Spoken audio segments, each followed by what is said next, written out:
Hello, everyone. It's time again for another peaceful night where we just try and switch off. Let's do our best to dissociate from everything we've seen today. Let's do our best to think of peaceful thoughts. Peaceful animals, kittens, puppies, peaceful scenes, beautiful orange sunsets over green hills and valleys.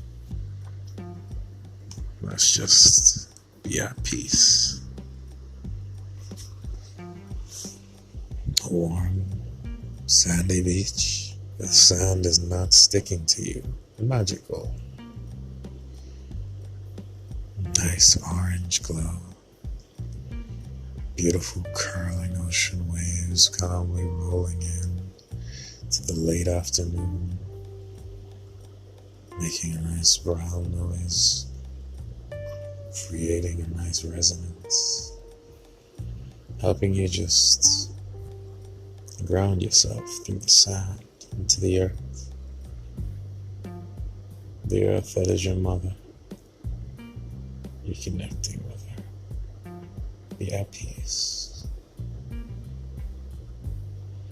Birds flying in the distance, getting ready to nest, getting ready to be at peace. The wind lightly blowing, getting rid of any annoying little flying insects, so that you don't have to worry about them flying all around you and in your face. Mother Earth wants you to be at peace. Take some time to enjoy your peace. Let's take some deep breaths. Breathing through your stomach. Holding for about 5 seconds. And breathing out for a little bit longer, if you can. Repeat that a few times. You want to get your mind sorted. You want to get ready for the night. You want to activate that good spirit realm. You want your mind to be a lovely playground, a place where your spirit can rejuvenate. You want to make your body a holy temple, a house that your spirit can enjoy itself in. You want to be at peace for yourself and your higher self, and for your body. Your body learns from your experiences, and if all you give it is stress, you're abusing it. You wouldn't abuse an animal, why are you abusing your body? Be at peace. Breathe normally now. Concentrate on that lovely orange sunset. Be at peace. Think of little cute crabs or sea turtles walking by. They're your best friends. They care about you. They want you to be at peace too. The sun's few rays left in the sky are warming you, making your hair on your shoulders raise up.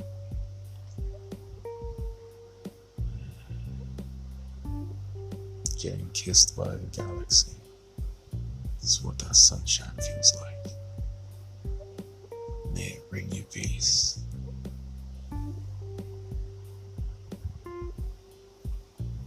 Let everything work together to around you.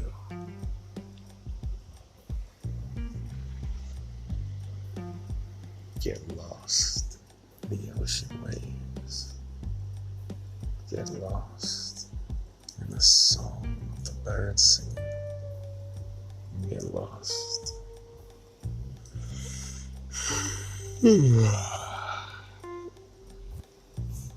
Get lost in the peaceful night.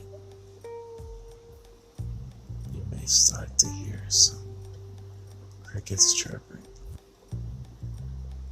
Let them sing you a lullaby tonight.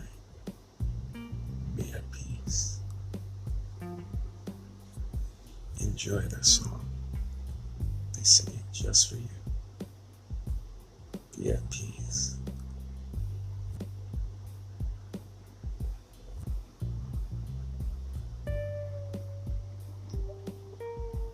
Breathe deeply. In for 4 seconds. Out for a bit longer. Let's do that 3 times.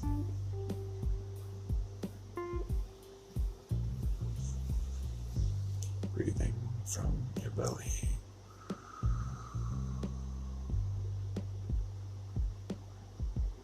You want to build up the carbon dioxide in your blood so you get more oxygen dissociating into your tissues. Hyperventilating gets rid of CO2. You don't actually end up releasing the oxygen from your hemoglobin. You gotta concentrate. Those slow breaths build up the CO2.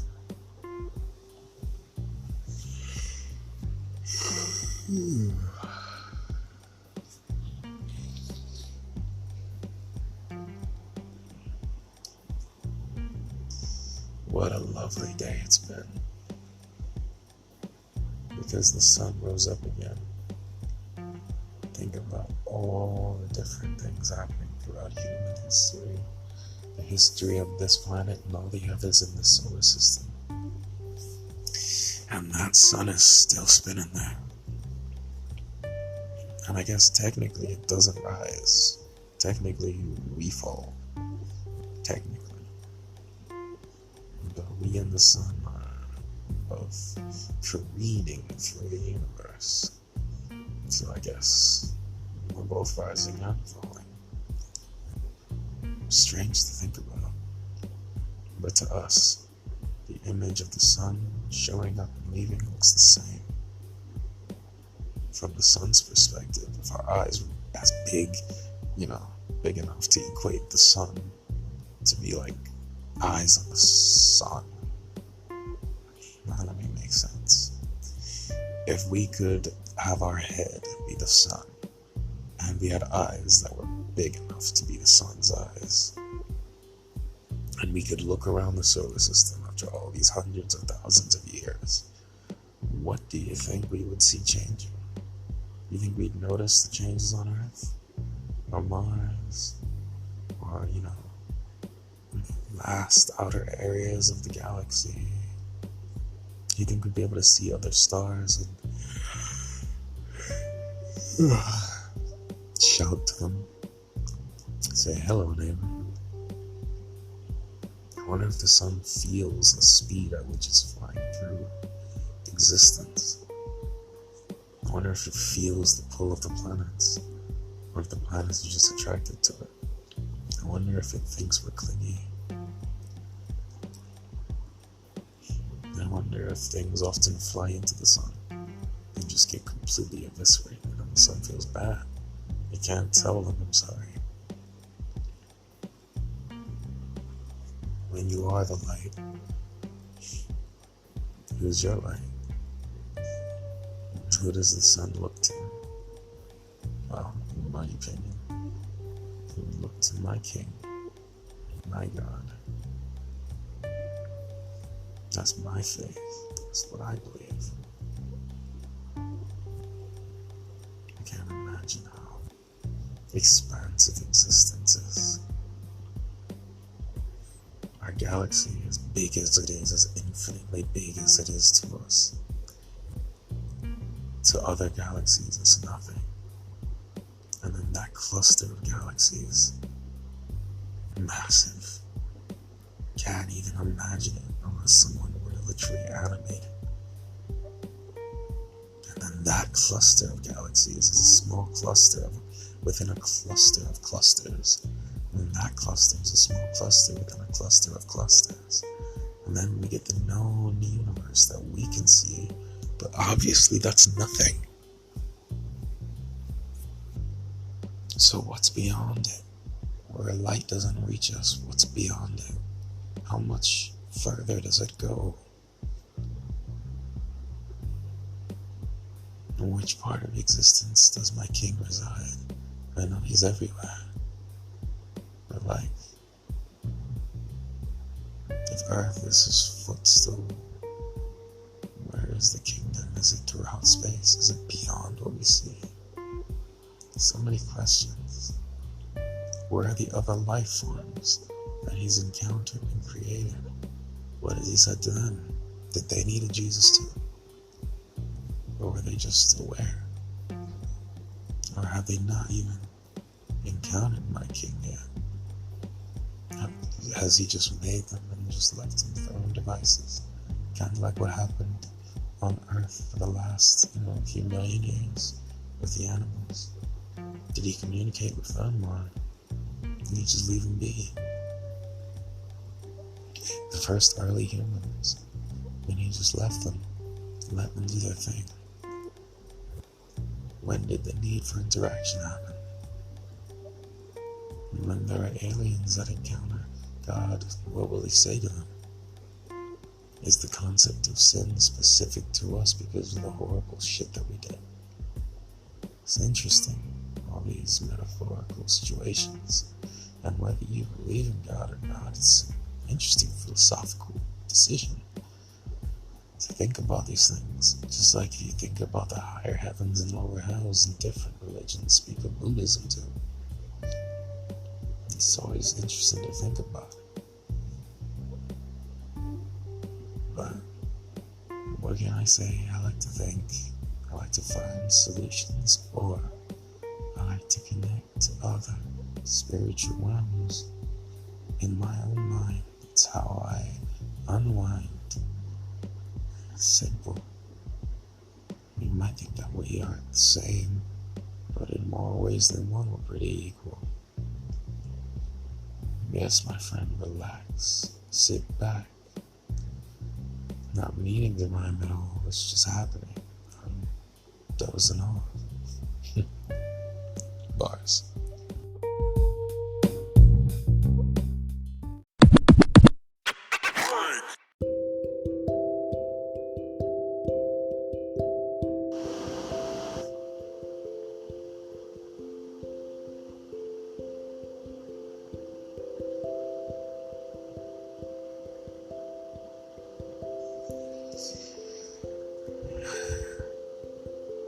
It's interesting to think about all the different paths we can take in this life.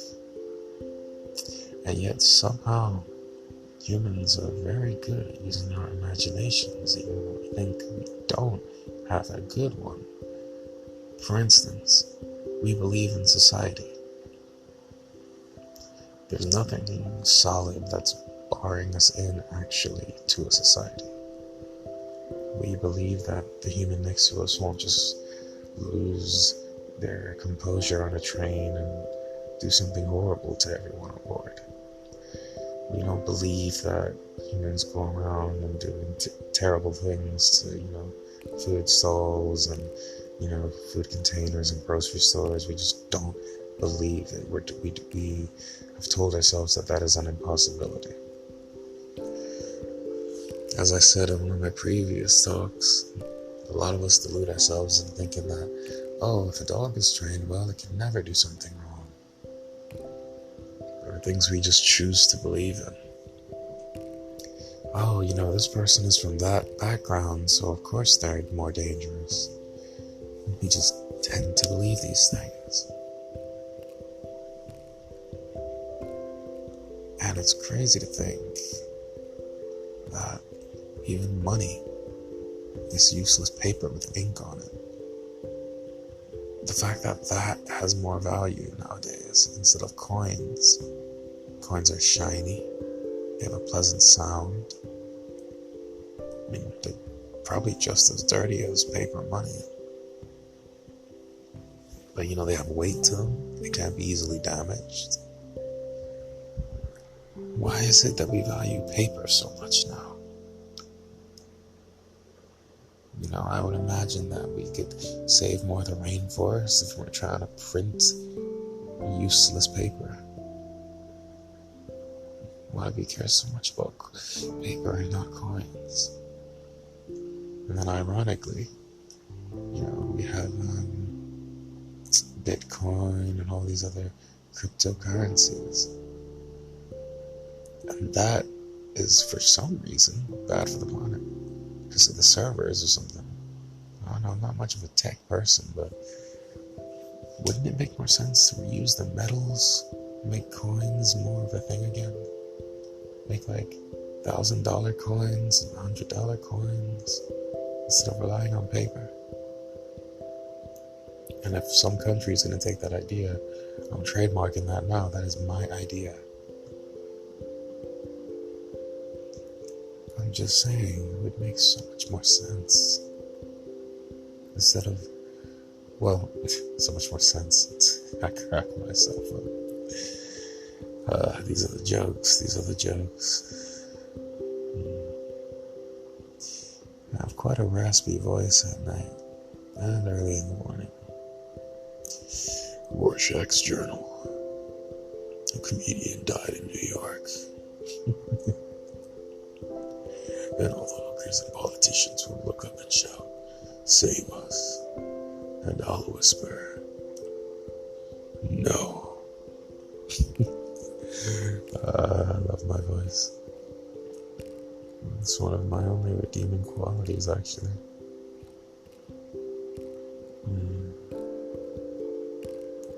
What's your redeeming quality? What do you like about yourself?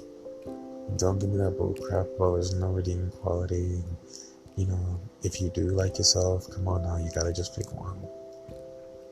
What's one of your redeeming qualities that you really like? Is it your eyes? Your eyelashes? Is it your artistic ability? Is it your musculature, your physicality?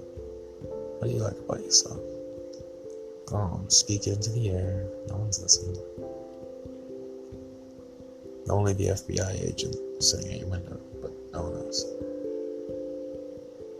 Oh, he's panicking now. I just assumed the gender. It might be a they, it might be a she, who knows. One thing I can tell you is that they are definitely there. Packing up their tripod, their Subway sandwich, meatball marinara, and got a Sprite, and they're about to enter a gray van down, parked in the left side of your fire escape, right across from that deli that you really like. What is it? Mario's? I don't know. And your neighbor, Abigail, who I think they have to give you back like your vacuum cleaner or something. Relax.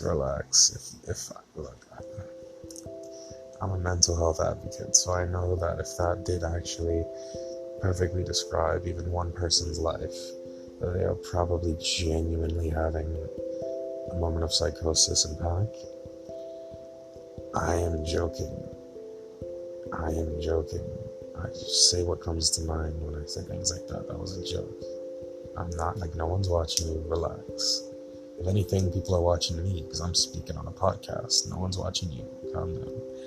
And I don't have the resources to watch you. I ain't got money like that. Chances are, neither of us actually are that interesting to be watched, probably. And if you are an interesting person, I'm honored that you're listening to this. Welcome. Send me some cash. I'm broke. And I'm surrounded by all these rich people. I'm just so broke. I'm surrounded with people who never understood the sting of bills, the sting of hunger, of poverty, of not eating for a week. I'm surrounded by these people. But, just because they don't share this struggle, I can hope that there's some good quality about them. I'm sure there's something good about someone born into the power structure that has made this planet so horrible. I'm sure they have some inside knowledge they can use for good. I'm sure some of them are doing that. Some. Maybe 1 out of 50, 1 out of 500. What do you think? What do you bet? The weird thing is, I'm not even that cynical. I think I'm just a misandrist. That's when you hate everyone, right? Not just men. Misogyny is hating women. Misandrist, I'm pretty sure it's hating everyone. Let's Google it. Google has all the answers.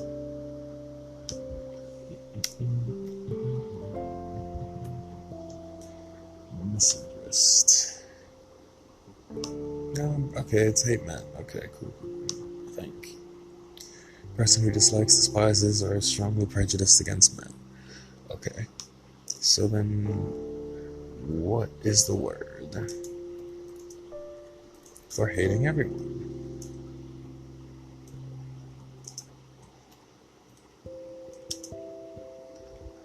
For hating humans specifically. Misanthrope. Misanthropy? Misanthrope. How do you say that? Hang on. Pronounce it for me, please. Misanthrope. A person who hates or distrusts humankind. Yes, that is what I am. I love this description on this website. Misanthropes and other haters. I am not a hater. I just don't trust these motherfuckers.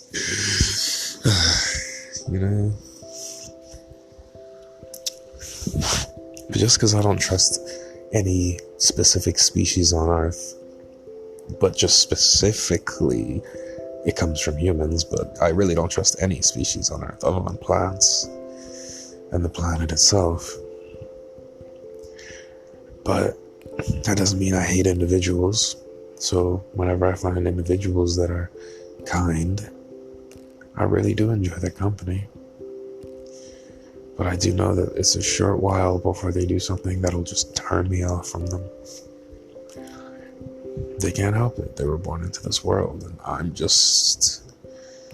an aberrant. Something's wrong with me.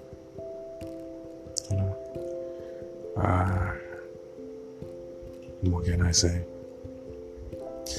Father God just wanted me to just be weird, I guess. Misanthrope is human to the core, literally. One of its parents is the Greek noun anthropos, meaning human being. Its other parent is the Greek verb misein. Misein? M-I-S-E-I-N. Misein? Nissan? Anyway, meaning to hate. Misein. Okay, cool. Also gave English misogamy, a hatred of marriage. Misogyny, hatred of women. Misology, hatred of knowledge. Oh, hatred of argument, reasoning, or enlightenment. Why would you hate enlightenment? They need to just throw the whole person away at that point. I feel like that's a lot of the world right now. You can't have my guns. I feel like those people would count as misologists. This is my country. You can't have my guns. Well, I think we should all have a choice to get vaccinated. What? Abortions? No, that's just wrong. They shouldn't be allowed to do that. That's just a baby. even though it's a bundle of cells. I, as a man, should have the right to take that decision away from them. Fuck. Oh, man. Here I go, being political again. Or just human. Like, yeah. Tomato, I suppose. Let's finish reading this. Misoneism. A hatred, fear, or intolerance of innovation or change. Why is it no one just hates people being mean? Why is there not a word for that? Why is there a word for hating all these regular things that we need, but there isn't a word for, like, hating haters or just hating mean people? Like, that's just so stupid. Man, this is why I'm a misanthrope. Anthropos, also joining forces with phil, a combining form meaning loving, to form the Greek ancestor of philanthropy, active effort to help other people. We also find anthropos when we delve into the foundations of the word anthropology. Cool. Let's see.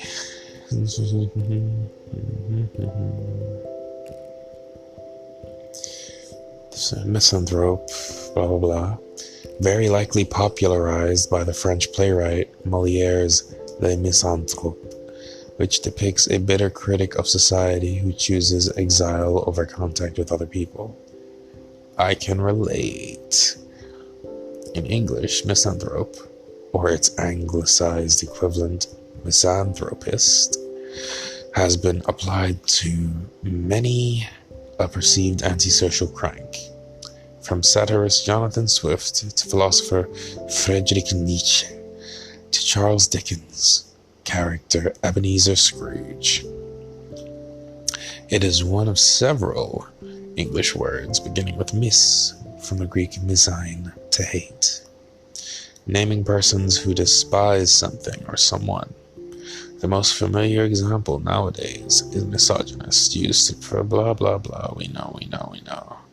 Two lesser known variations on the theme are misandrist, one who hates men, and misopedist, a person who hates children. Well, that's something new. I will align with a misopedist. Not that I really hate children, but yeah, I don't know.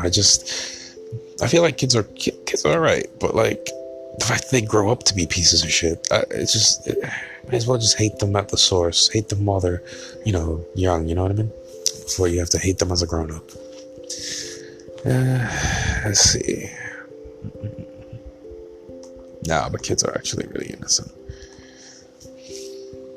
And it is a shame that they turn into, dickheads.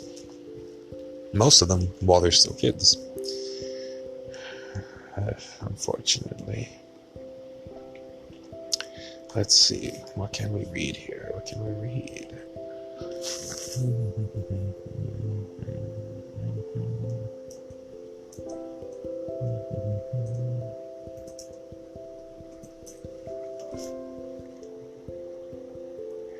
Free 5-minute bedtime stories for kids. Let's see. I'll get back to you in a moment.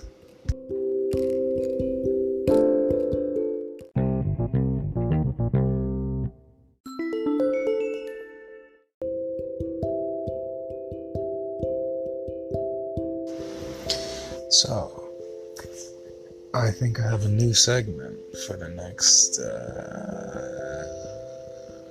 rest session. I think I'm going to start to read some fairy tales to y'all, and the uncut, unchanged versions as well. May naturally censor a lot of these things out, obviously. Don't want to make this podcast explicit, but I will be reading some interesting ones. If any of you guys have, read the Fabletown comics, which I planned on starting, or played the Telltale game, A Wolf Among Us, based on those comics. About Alelyra, or All Kinds of Fur, and then the story of Faith from that story. that's actually what I'm gonna start reading, just because the name crossed my eye, and I was like, oh yeah, let's see how this story goes. And also, The Wolf Among Us is having a season 2. I will not be buying it because I don't have money for these things, but I will be watching walkthroughs. So, look forward to that reading in the next session. For now, I think I'm just gonna lie back, just like you're doing, and try to whisk myself away to sleep. What's you guys' favorite fairy tale? Or just story in general, I guess. That helps put your mind at ease. Some of you might like, I don't know, more action-packed stories. Some of you might like scary stories to go to bed to. I don't understand that. I like scary stories for, when I'm staying awake. But when I'm just going to sleep, I don't want that energy around me. Let's see, what's a good story for bedtime? I mean, I guess The Princess Bride is a good story.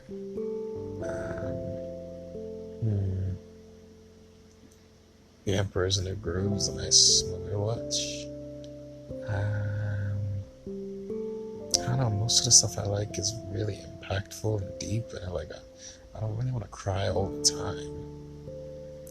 But I also don't watch stuff that's like real world depressing, real world sadness, because that's just like, I could just go outside for that.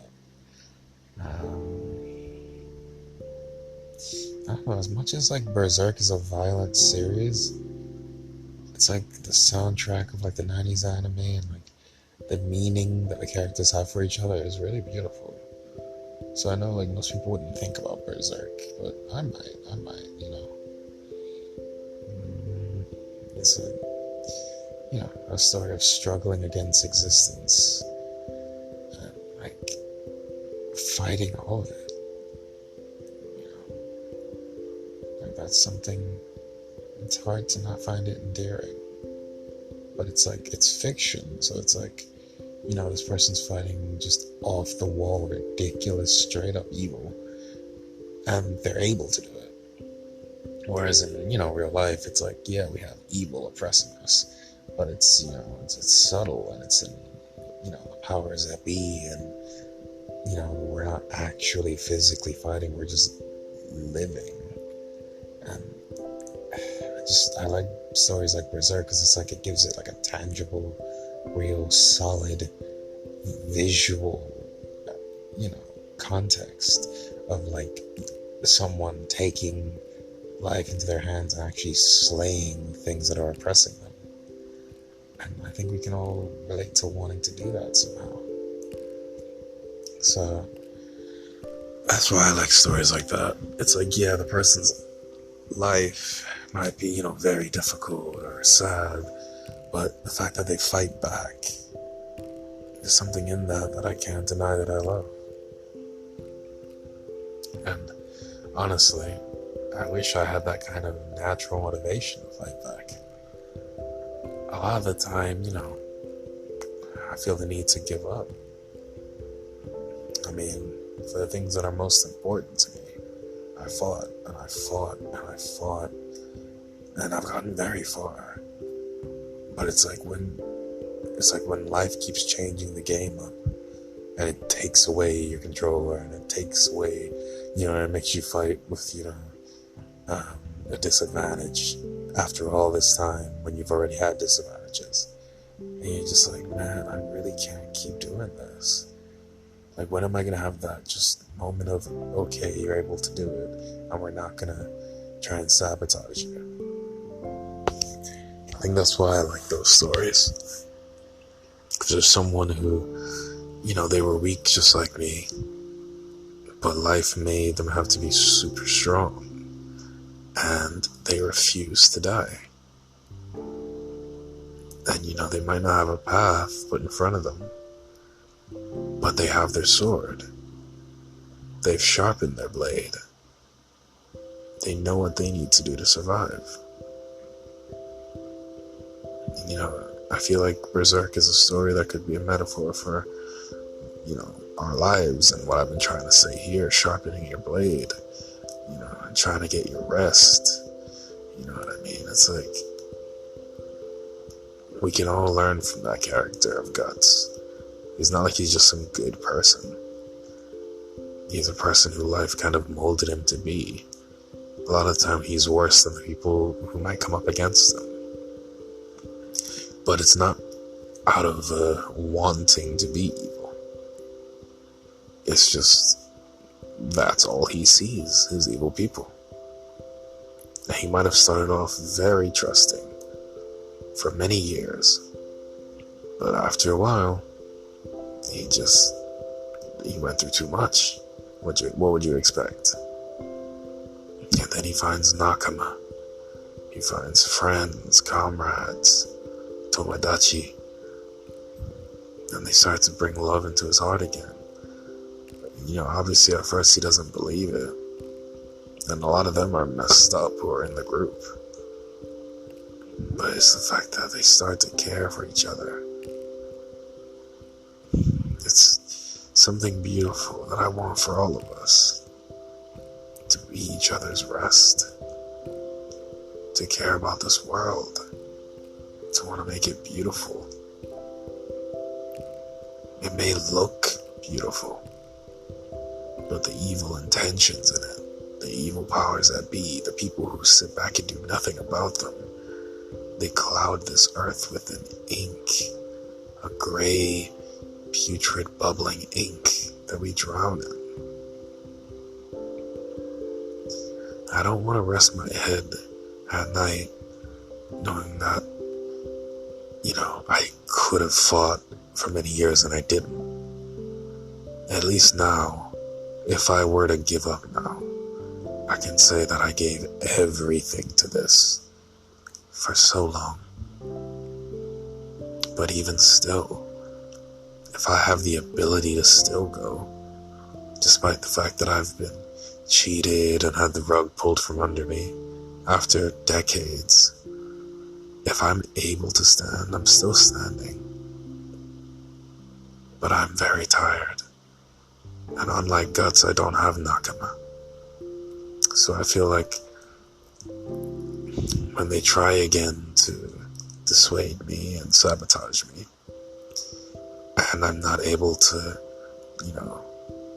keep up on my feet financially, and I'll have no, support like he had in the show or in the manga, I feel like that's as far as I can go. I'm not gonna scrounge for pennies and try to live paycheck by paycheck to stay in my situation. I gave everything. I gave everything and then some. I found energy where there was none. And I know many of you out there, you've done that in silence for so long. No help, no friends, nobody believing you could do it. You'd be lucky if you had one confidant or one friend. I feel like people like us, who are giving everything and losing just to get up and give everything again, over and over. I feel like there's no way we couldn't be decent people. Even though all of us are trash by default, we live in this society. It means we have habits that are unforgivable, really. But we won't see it until, a few 100 years' time when they're judging us. Right now, we think what we're doing is normal. But they'll judge us harshly in the future. But even amongst all these cruel humans, I feel like those of us that have given everything and never really landing, never really getting there, I feel like we know what heartbreak is. I feel like everything else in life is easy to deal with at that point, because we would have preferred death to going through what we've gone through for so long. So nothing else can really seem that bad. And for those of us who are finally allowed to make it, it doesn't mean life's going to be easy, but you made it. And I am so proud of you. You fought against all the BS, all the sabotage, all the, disadvantages they put in front of you. The people mocking you for even trying. They laughed at your socioeconomic status. They laughed at your mental health. They laughed at your family situation. They laughed at everything about you. And you made it. I'm so proud. So, I hope that you continue to fight. I hope that you continue to inspire others. And those of us that fought the fight until the end, until we actually could not continue, until we lost the right to continue fighting. You're not a loser. You're not a failure. You changed so many lives just fighting, just showing up to the arena. And I am so proud of you. You've earned rest. Calm your head. Enjoy life. Enjoy the food. Enjoy the sunshine, the water, the drinks, the friends. Be happy. You gave everything. There wasn't one more thing you could have given. You did what you had to do. Let's get some rest.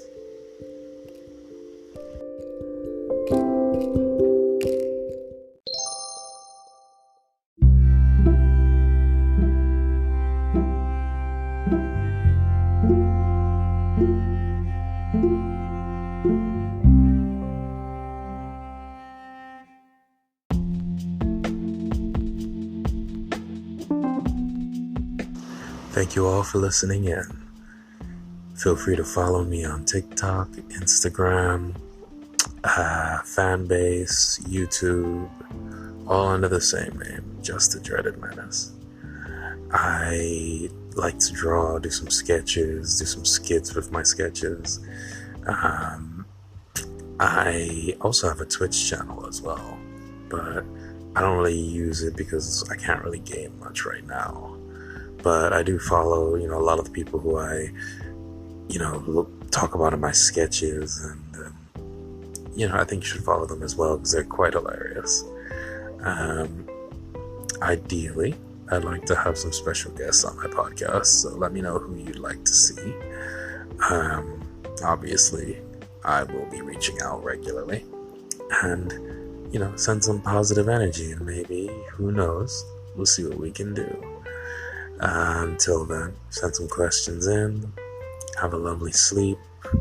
Look at my link tree on my Instagram and my TikTok and things like that, and you'll see a lot of the causes that I promote, and you'll also be able to buy me a coffee on Ko-fi. And also there's a Patreon there if I ever want to delve deep into reaction content again. Which I am in some way working on. I'm still building tier lists and watching videos and stuff, so I'm trying to, build a collection of videos for my other channel, Just a Dreaded Fallback, as well as, exclusive content on my Patreon for the future. So, if that's something you'd all be interested in, feel free to, let me know through the Patreon. But if there's anything other than that you'd like me to focus on, show that some love. And if you have any suggestions, feel free to let me know. But other than that, that's all. Next time during the sleep sessions, we'll be reading some fairy tales. So look forward to that. Okay. Good night. Love you all. Blessings.